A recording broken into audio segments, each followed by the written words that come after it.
longest-running real estate talk show in the North Bay, The Real Estate Hour. The legacy continues with Allison Norman and her business partner, Stephanie Norman, the newest mother-daughter real estate team.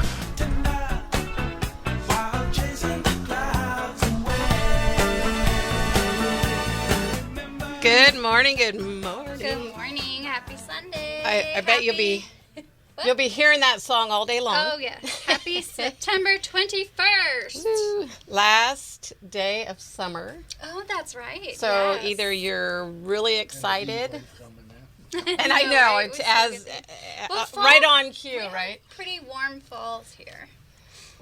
Yeah, we do. You're right, we do. But so anyway, happy last day of summer. Yeah, and it's actually my 10-year colon cancer anniversary today. Oh. It's been 10 years. 10 years. That's That's a good one. I remember them saying after 5 years, then you could consider you. I think it was 10. Oh, okay. I don't know. I've been waiting for the Big 10. And the Big 10, yeah. So they say after 10 years, then you're free and clear from that. All of course, you're dealing with other stuff. Yes. But today, but yeah. And thanks for bringing that up because you wanted to remind everybody the importance of. Oh yes, getting your colonoscopies done. Get those done. They're very important. You if there's a polyp, which polyps turn into cancer, and so when you get a colonoscopy, if they see a polyp, they take it right out for you, yeah, and that saves you from cancer. It's one of the most preventable cancers as long as you get those colonoscopies done. Yeah, get the screenings done, and it's not that bad, you guys. It's not fun, but it's not horrible, and you can always... The alternative is worse, right? Yeah, and if the prep doesn't work for you, there's always alternatives. Just ask your doctor what other ways you can. There's not really any better preps, but there are some alternatives. We like to kind of remove that stigma of people talking about colon cancer, people talking about a colonoscopy. It's icky. We don't want to talk about it. But honestly, the number of people, younger people getting colon cancer, it keeps going up and up, and so they actually lowered. I was 22 when I was diagnosed. So. Right. So with you and somebody had the audacity to say, "Don't you wish you got a colonoscopy?" And you're like, "I was 22." For one, my doctor would not have allowed it. But anyway, that was some people say unthoughtful. They don't think before they speak sometimes. But if you are 45. I believe they lowered the rate. I mean the rate. I've got interest rates on my mind.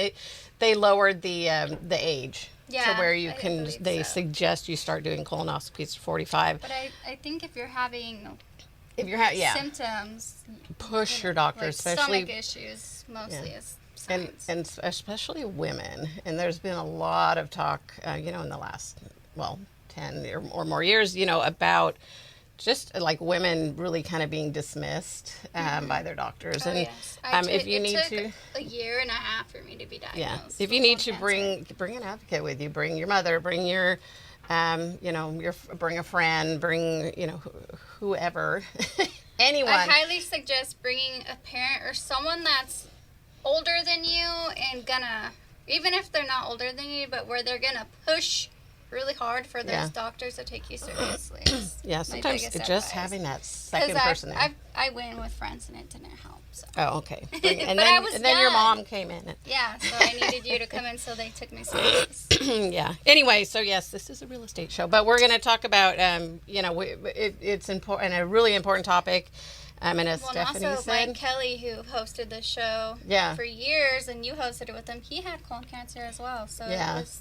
He did. It's a big deal. So, And anyway, so it is a big deal, and we know several other people too who, and people tend to, even when it's like somebody has colon cancer, they passed away and they had colon cancer, it's like the secret that they had cancer. It's like, say it. It's okay. Yeah, colorectal cancer. Okay. So anyway, there it is. Like I said, people don't like to talk about it. We like to remove that stigma. Talk about it. Talk to your doctor if you're having any. And I know that it's not Colon Cancer Month awareness. That's in March, but it is my anniversary, so that's why we brought it up. It's your cancer anniversary. Yeah. Anyway, congrats on 10 years. Thank you. getting through. I know it was no fun. Anyway, so back to real estate. Back to real estate. And so we are heading into fall. And a lot of people go, oh, the real estate market's going to go, it's going to settle down. Things are going to be quiet. And honestly, in my 18 plus years of real estate here in Sonoma County, the quarter four, the September, well, it's October, November, December, really have been really kind of traditionally busier months for me and for us. So it is a busy time. People, they're done with their summer travels. Their kids are back in school. They're starting to think about that, and there's people that need to make a move before the end of the year. There's people that need to make a financial purchase or transfer of funds or investment before the end of the year. So it's a busy time. Yeah, so buyers, it's a good time to go out and look at what your options are and buy something, because it's going to be a lower, not a lower. There's going to be less people out looking because they'll be out on vacation. Yeah, people go, oh, there's nothing happening in real estate. And then there's also people still waiting for the rates to come down. Yes. We are going to talk a little bit about what happened with the rates this last week. The Feds had one of their big meetings. They have 8 a year. The next, there's 2 more before the end of the year, end of October, and then in sometime, I think, towards the end of December. Anyway, so we'll talk about that. I have some really good information from a local lender that I wanted to kind of go over, and just to let you know, the rates are down a little bit. That does bring buyers kind of off the fence. So if you are a buyer that's been out looking, just know that there may be some more buyers coming out now. Yeah. And if you are a seller, get your house on the market. There's a lot of inventory. But there's buyers. We're really expecting more buyers to come off the fence, as in they've been waiting and watching. And there's a lot of sellers waiting for the rates to go down, too, because they don't want to lose that low rate that they had. And I think a lot of, everybody has kind of come to accept the fact that we are not going to see those 3% interest rates. And don't, if you're waiting for that, it doesn't make sense unless you really don't need to move and you really don't need to, you're perfectly fine where you are, then sit on that 3% interest rate, But if you need to make a move, make a move, because it's not going to get that much better if it does at all. So, anyway, it's a good time to buy, as always. It's one of the most often asked questions that we get. When you say, "Oh, I'm a realtor," and they go, "Oh, how's the market?" It's interesting. Yes. Is the short answer. It's always interesting.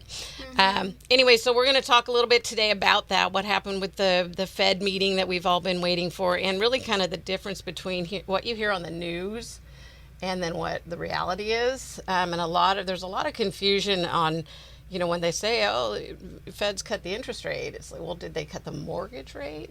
Did they, and there's a difference between the mortgage rate and credit card, car loans, all those revolving lines of credit, the HELOCs, things like that. So that's different than the mortgage rate. So we're going to talk a little bit about what happened this last week, what we saw, and then the market as usual that we talk about, right? Updates. We have a little tidbit of information from National Association of Realtors about women buyers, kind of outpacing all the other categories of buyers. Wow. So, go women. Anyway, so we'll talk about that. And there actually are a lot of young men also that kind of, and then there's the difference between why, it's more of an investment for men, I think, and women it's. And not to blanket, say this is everybody, but with women, I think it's more of a kind of a personal, they want a home, they want to, that. But you also, as women, could and should be looking at it as an investment and a kind of a catapult to I think bigger everyone things. should. It's a good idea. Yes. So we'll talk about that a little bit more. And then, we went over disclosures last week. I think we kind of covered that well enough, but we went at the end of after our conversation with John Stout, the airport manager. And if you missed that, by the way, we do have it on our podcast at ksro.com. Also, on YouTube, Sonoma County Real Estate Hour on YouTube. You can find our conversation with John Stout about the airport. And we have did we post it on Facebook too? I don't know. Okay. I don't think I did. But we will today. And you can always find us on Facebook and YouTube. Yeah, and on the website. Oh, it is on Facebook. Oh, I did post it on Facebook. Yay. On the Real Estate Hour. Okay, yeah. So that's our just kind of shortened version that I cropped out just our interview with John Stout, airport manager, about the big news coming out of. And that's the Real Estate Hour with Allison and Stephanie Norman on Facebook. Yeah, and there's a lot of good information on there about why right now is really a good time to consider selling your house and the equity in your home and all of that. There's a lot of good things that we've been posting and sharing on our Facebook page. So always check out and really follow, because then when anything pops up, you can also like and follow our YouTube channel. We'd love if you would do that. Like and subscribe. Yes. That and way you'll get a notification when we post a video. Yeah, and we're getting better at recording the. Well, we've been recording it. It's been this learning curve really, and technology issue of me. I got a new phone. Not the 17. I ordered the phone. The next day, iPhone said, got the new 17. But I don't really care. So I doubled my storage, and that was the problem I was having. It was making it really difficult to transfer things onto YouTube. So we're up and running on that now. So like and follow us on YouTube, because then you'll get a notification every time we post a new video. All right. We're going to take a quick break, and when we come back, we're going to get the numbers out of the way, and we'll talk about what happened in real estate this last week. When we come back, I'm Allison Norman. I'm Stephanie Norman. We're the Norman Home Team, and you're listening to the Real Estate Hour. We'll be right back. Good morning. We're back. Good morning. Happy summer. Jumping ahead. First day of fall. I'm kind of torn. Summer. I love fall, and I love fall in Sonoma County. I think we both do. Yeah. I love the colors of fall. It's right. my favorite, and I love. See, the thing here is that it's not always cold in fall. It kind of goes.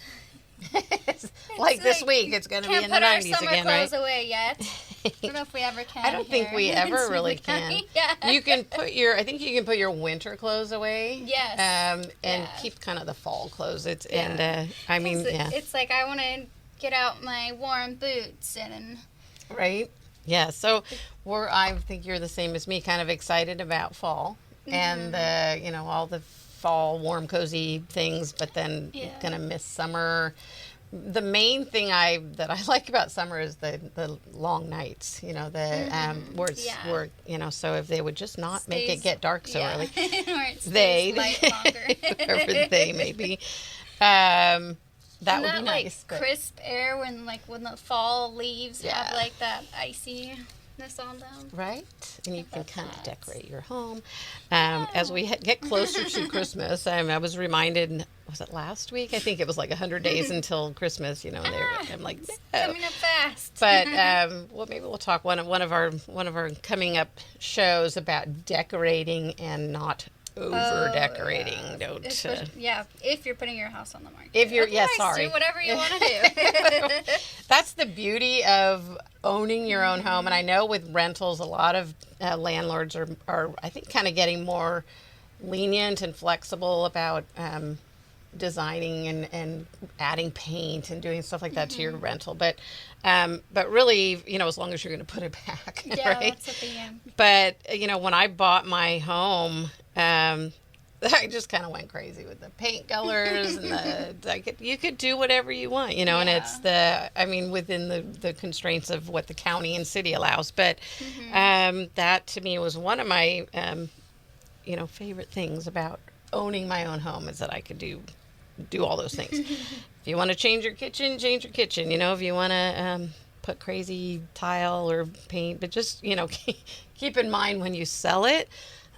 You may want to tone that down a little bit. Like those pink bathtubs that are from, some people like the pink more probably 50s, 60s, yeah. But some people like them. Some people like those, and it's funny because a lot of buyers that are looking for those older homes, like over in the JC neighborhood and the Luther Burbank neighborhood, over there, those older, and then Petaluma West Side, people come in and they modernize them. So we've had a lot of buyers in the past that just, they'll go, oh man, I wish they would have just left it as it was, so think about that. If you have an old, if you're fixing and changing it for yourself, that's one thing. But if you're looking at it as an investment, a flip, anything like that, try and keep as much of the original charm in those older, like 1920s, the 50s, kind of even the 60s, mid-century modern homes. And a lot of them have that really nice original wood under the carpet. Yes. And people love that. Yeah, so, peek under your carpet. Yeah. And if you can really pull that nice up, wood. and that is a huge bang for your buck. As far as return on investment, pulling up that carpet and refinishing the wood if you have the nice wood underneath. Yeah, we've had a lot of buyers say, "Oh, I wish they would have just left it and not put carpet over the." I know. Or I wonder what's under that carpet. Yeah, we had one where that I went. I was actually telling the seller, I said, you really should pull up this carpet. It was older carpet. And they're all, no, we like the carpet, So, okay. So when I think the buyer had kind of peeked under there and saw it. So I came like the next day to get the lockbox and they were pulling all the carpet out. He's all, come and look, It was beautiful wood floor. And that was like the first thing he was going to do. Had we done that ahead of time, the seller, as we had recommended, I think it would have made a difference. And it would have helped with the sale of the house, things like that, taking down curtains, sometimes, just things lightening up those houses. But anyway, so if you are flipping a house or if you're just, getting into a house that's a fixer, kind of keep that in mind. If it's an older era kind of home, buyers like those things. So update the systems, get a new roof, update the windows, new electrical, things like that you can put in is going to bring you more return on your investment than putting the granite countertops, which people don't really like very much anymore. They want to go in and make it theirs. Yeah, make it theirs, and then if you can accentuate the era, of the 1920s homes or the old craftsman style and the kitchen, with the. I don't know. It's just there's, what I'm talking about.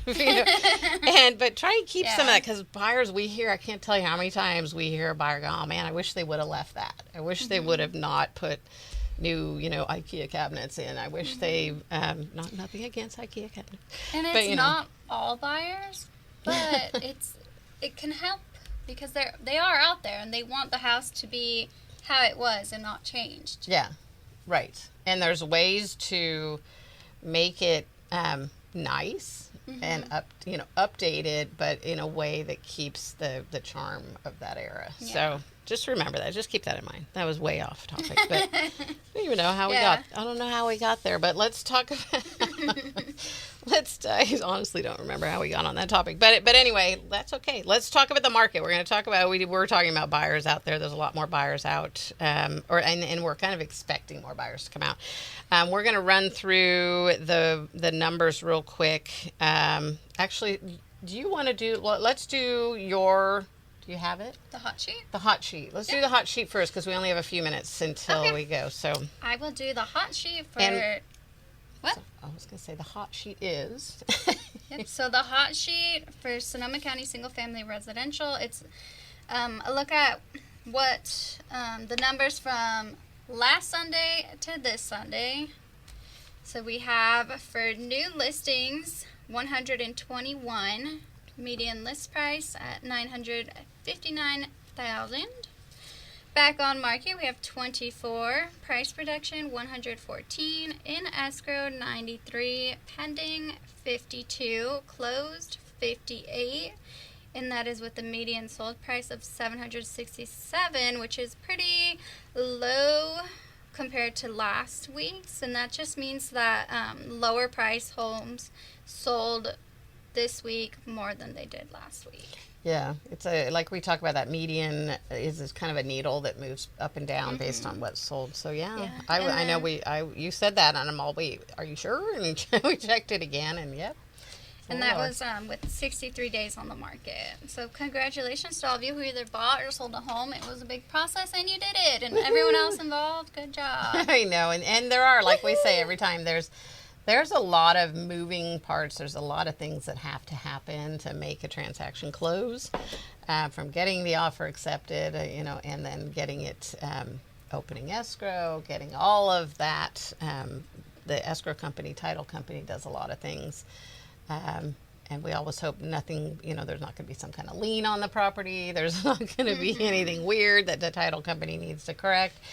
And then the loan portion, and we hope that the lender, you've kind of got, that's why we like to have everything squared away ahead of time. We want to make sure you have a pre-approval, not a pre-qual, because a pre-qualification is you typed in some numbers into the computer and the, online lender thing, bot or whatever, kicked it out and said, congratulations, you're pre-qualified. It doesn't even really track anything for you. You'd be like, oh yeah, I make $1 million a year.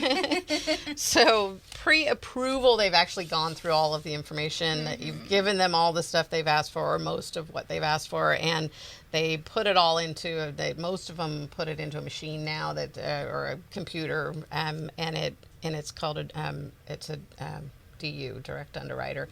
It's kind of an automated underwriter, and so it kicks it back out if anything's missing or anything's not right or they need more things. So we want to see that, and one reason is we don't want to see those back on the market numbers go up, and there's lots of reasons why things go back on the market, but that's a big one, is if you aren't pre-qualified.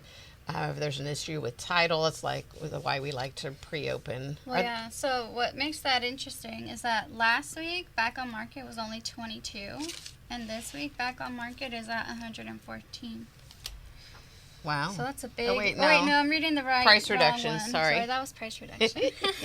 I'm all what? But price reductions. But that's a big one too, though. That's a big number, and we watch that number because we want to make sure, or we want to kind of know if people are pricing their homes right. Anyway, it is the 21st of September. I'm Allison Norman. I'm Stephanie Norman. We're the Norman Home Team. You're listening to the Real Estate Hour. We're going to take a quick break, and we'll be right back.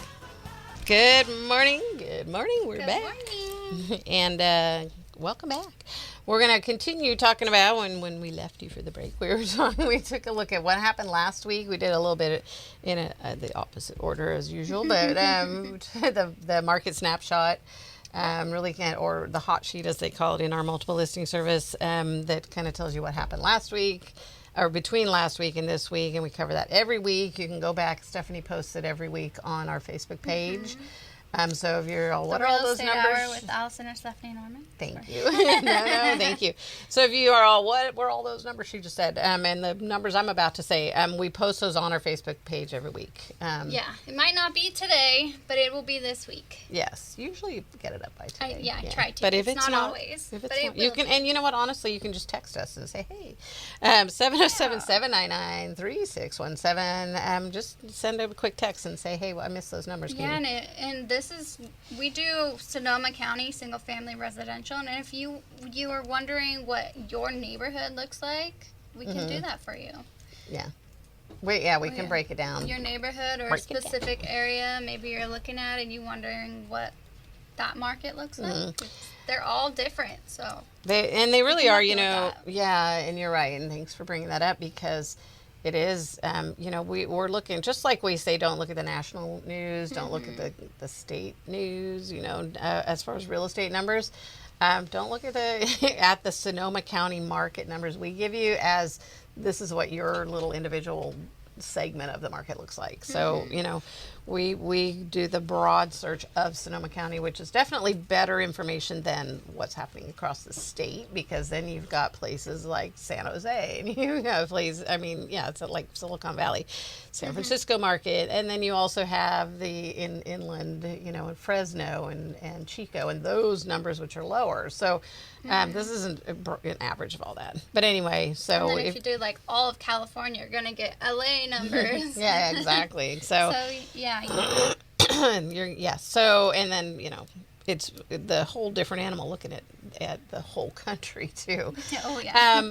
And it's important information because it tells you how the country as a whole is doing and how the state as a whole and how the county as a whole is doing. But if you want to know how your market for your type of home, your neighborhood, give us a call or send us a text or an email. And just say, hey, what about my home? And we'll do a more comprehensive search and see what's happening in your segment of the market. Okay? And you can send us an email at normanhometeam@gmail.com. Or you can do nodumbquestion@gmail.com. Yep, all the ways. Okay, so let's finish up the market. Taking a look, all of Sonoma County, single-family homes. There's 1,050 currently active on the market with a median price of $1,190,000. And that number is, sitting, a little bit higher in the list price, average list price, or median list price, but it's about the same number of homes on the market. With 327 in escrow and 850,000 is the median in escrow. We actually went back up over, remember, I don't know if you remember, but last week, it was 299. I'm like, whoa, that's the first time it's been under 3 in a while, people in escrow. We're back at 327 buyers in escrow on single family homes. Wow. So buyers and sellers. But so 327 property single family homes are in escrow. Condos, we have 141 active condos in the market. Still a big number. And just when you look back over the years. But there's 54 in escrow there. Mobile homes, we have 86 in escrow 86 active with 40 in escrow. And multi-units with just 2 to 4 units, whether it's attached like a duplex, triplex, fourplex, or a piece of land with 2, 3, 4 houses on it. Once you get over 4, it becomes more of a commercial, and it's a different category in the MLS. So multi-units, we only look at 2 to 4 units. So there's 109 active multi-units. That number is slowly inching up every week that I'm looking back over the last couple of months. It's gotten a little bit, just a little bit higher each week. With 23 in escrow, and that number is staying pretty significant. Consistent. So more inventory in that multi-unit. And if you're looking for it, if you're a buyer on that, that puts you in a good position to be able to get in and get an offer accepted, maybe do some negotiating. Keep in mind, though, those 2, 3, 4 houses on a piece of land are much more desirable than, and we really should kind of break it down sometimes, but the duplex, triplex, a whole different thing. That's more of an investor thing. The multiple homes on some land or even on a small parcel, that's more of a family compound, families coming together, friends pooling their funds to get a compound. Yeah. So different buyers for those two. But anyway, so that I think it's a good opportunity, as it has been for a while, to look at those multi-unit homes. Put an offer in, see what you can do, and it's a great investment. You can live in one, rent out the others. You can get a single, you can get, it's not going to be an investor loan so you're going to get a lower interest rate as long as you live in one of them. You can do VA, you can do FHA financing, all the things, if you're going to live in one of them. And then land also keeps going up, 338 land listings. With just 33 in escrow. So land is another one of those. Actually, in escrow numbers up a little bit. So that's good. But land, it's a hard sell. It really is. It's a hard sell. It's hard to get a loan, although there are loans out there. And I think there's a misconception that you can't get a loan on land, and you can. But building costs are high, permits are hard to get, so it's an amazing thing if you can make it happen. So I'm not trying to deter anybody from that. But it's just why we see such big difference in what's in escrow and what's active on the market. There's not as many buyers out there that have what it takes to buy some land. And then the construction. The construction costs, the permits, and if you have to put a septic and a well in or one or the other. That's a thing that's going to be cost and time. And then it's how's the soil? Are you going to plant some grapes? Is the soil okay for it? There's a lot that goes into buying a piece of land. So these numbers are pretty normal, but that's why there's such a big difference between what's active on the market and what's in escrow on the land.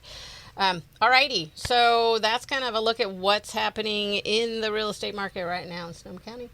All right, and like Stephanie said, if you want to know what's happening in your neighborhood or your part of Petaluma or your part of what's happening in Cloverdale, or what's happening in Clear Lake, what's happening in Lakeport, what's happening over in the city of Napa or down in Marin. So we can get you that information and really give you a more comprehensive look at what's happening in your type of property or your neighborhood. So, and we are more than happy to do that for you. Yeah.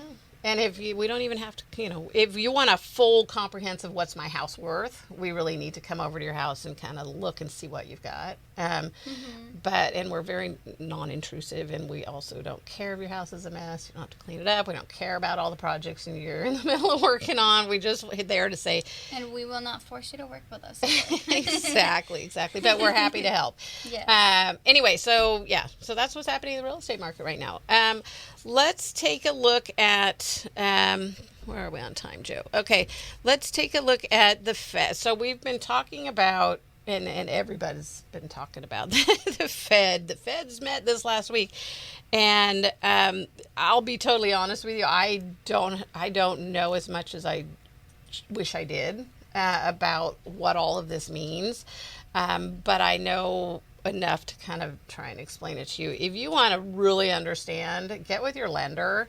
They know what's happening. They are trained to understand it, and they get a ton of information so that they will understand it. And if you don't have a lender, we have quite a few we could recommend or refer you to.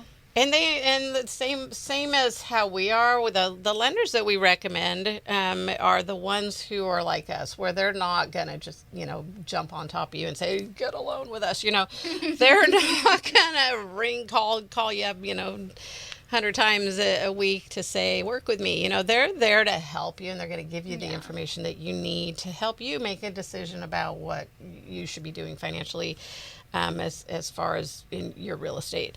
But anyway, so just kind of an overview of what, so as I'm sure everybody heard, the Feds met. They meet 8 times a week. A year. They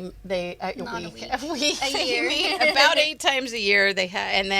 And we all anticipate what's going to happen. Are they going to lower the rates? And we do hear other times throughout not just the 8 times a year of other things, that influence the rates.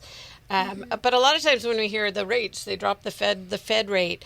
And it doesn't necessarily mean, and we tell you this all the time, it doesn't mean the mortgage rates were effective. It just means affected. It just means that they've lowered the rates. And a lot of times that's for your credit cards, your car, which is good, and they want to kind of stimulate the economy, get things going. But when they lower the basis, there's like a base rate. And so when you hear, and I'm looking online and trying to figure all this out, it says that the Federal Reserve interest rate, they lowered it to 4.25. It's like, oh my God, interest rates are 4.25. No, that's not what that means. What the Fed rate means is what banks charge each other for short-term loans. It's like the base cost of money in the economy. And when the Fed raises this rate, borrowing gets more expensive across the board, including for mortgages. So when they lower the rate, then they get a little, but it doesn't mean we're at 4.25. It means that's what the base rate is. It's usually a couple of points higher than that. And there's different things that affect that. It doesn't directly sometimes affect the mortgage rate, but it is influential. The Fed does not set mortgage rates, but its decision influences them. Higher Fed rate means higher mortgage rates. Lenders raise mortgage rates to keep up with the cost of borrowing. The lower Fed rate means lower mortgage rates. Lenders can offer cheaper loans when money is cheaper to borrow. So the lenders are borrowing money, and then they're tacking on some additional, that's how they make their money, is by adding, what it costs them versus what they're going to make on that. And then there's the Treasury bond that affects that, and that's the 10-year Treasury bond where, anyway, the whole thing, that's where it gets confusing. In my mind, it's clear. Getting it out of my mouth is harder. So anyway, talk to your lender. Yes. But so it's interesting because I got an email from Cross Country Mortgage, and I also see emails throughout the the week from other lenders as well, kind of trying to explain these things to us. But there's, according to this, it's about 6.35 30-year. As we always say, this doesn't necessarily mean that's what your interest rate's going to be. We actually have a buyer right now that has something just under 6 that she was able to lock in. It depends on the kind of loan you're getting, right? It depends on your specific situation, how you look, how much of a risk are you? Because they're going to charge a little bit more if you're a little bit riskier, right? So, but so they sent out an email saying mortgage rates jump higher. Didn't we hear all week long that they're going to be lower? So they actually went up a little bit after the Fed rate. Are you confused? Don't be, it says. So there's a reason that last week's newsletter was sorry, I should read this before I read it to myself before I read it out loud. But anyway, it says, indeed, mortgage rates did surge a little higher after the week's Fed rate cut, a seemingly paradoxical move that has exposed widespread confusion about the nature of mortgage rate movement. So here's the short version. The Fed funds rate, the thing the Feds cut this week, doesn't dictate mortgage rates. The Fed funds rate only changes on Fed announcement days, which is 8 times a year. It changes in response to various economic reports and events. This case, it was the labor report, I believe, was low, even though we're still seeing inflation, which usually when there's inflation, they don't like to lower the rates. But there was a poor jobs report, so they decided to lower the rates a little bit. So the mortgage rates, however, change daily, and this often is in response to the same economic data, and the bonds, those are those T-bonds, that drive mortgage rates, they change in real time throughout the day. This means that mortgage rates can drop for all the same reasons that drove this week's rate cut. But because those reasons were already in play well before Fed Day, which is what they call this 8 times a year, the mortgage rates had already responded to them. So most lenders had already kind of lowered their mortgage rates a little bit in anticipation of this happening. So, and then I think what happens is then when it does happen, they kind of adjust to what they actually did versus what they thought they were going to do. So the bottom line is the Fed funds rate and mortgage rates drop for the same reasons, but mortgage rates got to do it sooner because they move more nimbly. So they move around, but it's that baseline that's more consistent and only changes every 8 times a year. So now you know. And if you want a better explanation, or honestly a more thorough explanation, really talk to your lender, because they get these reports daily and weekly, and the full report, those 8 times a year. So anyway, they said the bottom line is if we remove the 8 days before the Fed day from the equation, so they'd lowered the rates 8 days before, the mortgage rates today would still be the lowest levels in 11 months, but they're currently unequivocally higher than the rates from that 8-day window. And that reason is what we just explained, that is they adjusted them back up a little bit. So hopefully you locked those in. And just so if you don't know, and your lender, if you have a good lender, they're going to watch it and they're going to anticipate what's going to happen. If they're hearing that rates are going to go up a little bit, they should be calling you and saying you really need to lock in this rate. And they can't lock in the rate until you're in escrow. They've already started that process, and then you lock in that rate. And sometimes it's a 30-day lock, sometimes it's longer than that. But you need to have a lender that's really going to be on your side and help you figure out. We have quite a few. We do have some really good lenders out there. So I hope I didn't thoroughly confuse you. but I think it's important to understand that what you hear on the news as far as the Fed rate dropping the rates to 4.25, that doesn't mean that the interest rates are going down. And there's really people on both sides saying there's going to be, they're really kind of expecting maybe 2 more quarter point, and a point is a percentage, so 1/4%. Yeah. They're expecting maybe 2 more in the next 2, end of October, end of December. I wouldn't let that dictate whether you're going to buy a house now or not. You need to look at all the reasons why you're buying a house, all of the financial decisions, and really talk to the lender, because like I said, they have a really much stronger pulse on what's happening and what's expected. They hear from all the economists. We do too as realtors, but for the most part, we're busy trying to get you into a house and understanding what's happening or get your house sold, and really understanding what factors are going to change over time. Interest rates is just one of those factors, So anyway, talk to your lender, talk to your realtor. And we got to take a break. Time, do we have time? No? Okay. Are we doing a break? Yeah. Okay, when we come back from the break, I just have some events I was going to mention. Okay, we're going to take a quick break. I'm Allison Norman. I'm Stephanie Norman. We're the Norman Hope team, and you're listening to the Real Estate Hour. We'll be right back. Good morning. We're back. Good morning. Happy Sunday morning. Happy last Sunday day morning. of September. Not last day of September. Last day. Good grief. Somebody. My goodness. Somebody give me some coffee. Anyway, it's the last day. It is the last day of summer.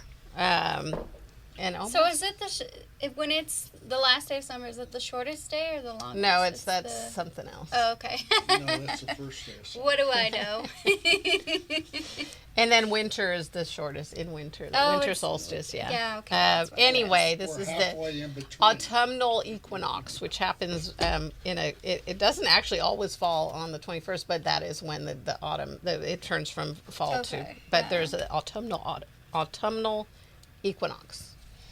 Anyway, also, before we run out of time, let's talk about some time. I was just going to mention, Water Bark is still happening. It's a really fun event for you and your dogs, mostly the dogs. And it's 9 to 4 p.m., and it's actually going on today, 9 to 4 p.m., and then also the 27th and 28th. So it is a fun event. And it's at Spring Lake. You know where the lagoon? Yeah, so they... at the end of summer, when people aren't swimming in it, they open it up for the dogs. They have it all fenced off, and you can bring your dogs to go play fetch in the water, and they can run around and play with all the other dogs. There's about 100 tennis balls out there. We always bring our own in those little ball flingers, but then, I think they kind of stock the lake or the lagoon with balls also. Yeah. There's some people that are very picky, and they're like, that's my ball. Excuse me, can I have that ball back? I'm like, there's like a million of them and the dogs are all like catching everybody's balls. But anyway, it's a lot of fun. Yeah, and so I went swimming yesterday because Stephanie's dog decided she could swim better than she thought she could, and was drowning, so I had to go catch her. Thank you for that.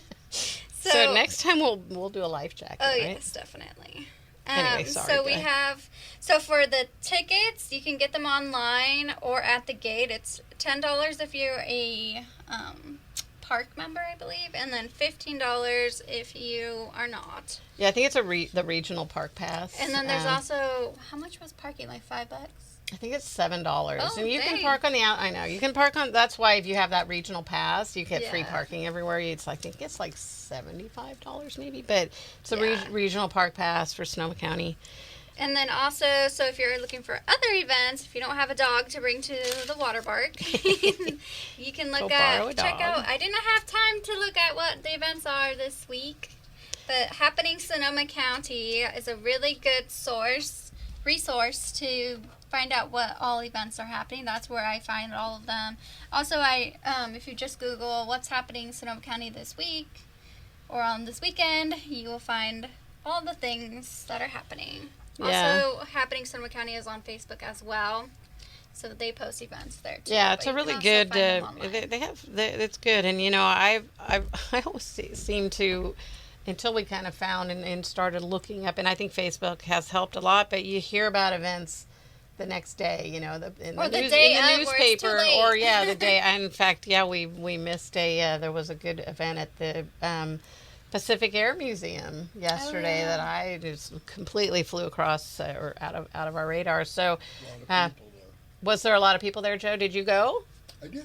Oh. And you was didn't it tell good? us about it? You forgot that? Yeah, no, I saw it. We were already getting the dogs ready to go to the water park. I didn't know about it till Jody told me about it late in the week. But there's more people and a lot of cars and.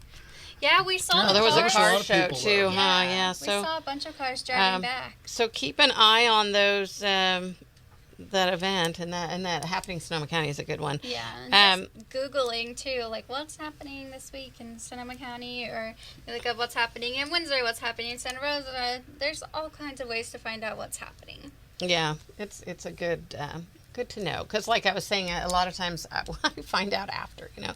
especially even like when my kids were little, and I'm like, oh, what can we do? And then you hear about it the next day on Monday. It's like, oh man, we missed that thing. So I think social media has been a really good boost for that, to kind of find out what's going on around town. I think we have time. I mean, my phone was acting weird and freezing on me, but we have a few minutes to talk about all the single ladies. Joe, you have that song, but I don't think that we have time. But anyway, I wanted to talk about. There's a report. There we go. Okay, there it is. So, and this is not, we're not discriminating against all the single men and the unmarried couples, and then there's an other category, whatever that is. But the married couples, this is a report out of NAR, National Association of Realtors, and it says since NAR began collecting data in 1985, single women have outpaced single men in purchasing homes, despite working with lower incomes and being more likely to have children in the home. Single women buyers are making it happen. So kudos to all you single women. And this is close to my heart, because I was going through in the process of a divorce when I bought my house. But we were in a rental. With 4 kids, yeah. And I took advantage. And then I know a lot of people say, oh, well, that's because they get alimony and divorce settlements and all of this and that. Yes, maybe that's a piece of it, that there is some of that case. Some of that, but it's not necessarily. And I think we need to not minimize the feat, and the data and the kudos to these ladies who are raising kids or not, but are making home ownership an important part. And kudos to the men too, and to the single dads that are buying houses for them. Exactly. Their kids. Yeah. It's just interesting. It says significantly more likely to purchase to be close to friends and family, more likely to have children under the age of 18, and 6 years or older, buying with lower household income, and making more financial sacrifices. And so I think women, and this is not a blanket statement, but I think women are more looking at home ownership as a security.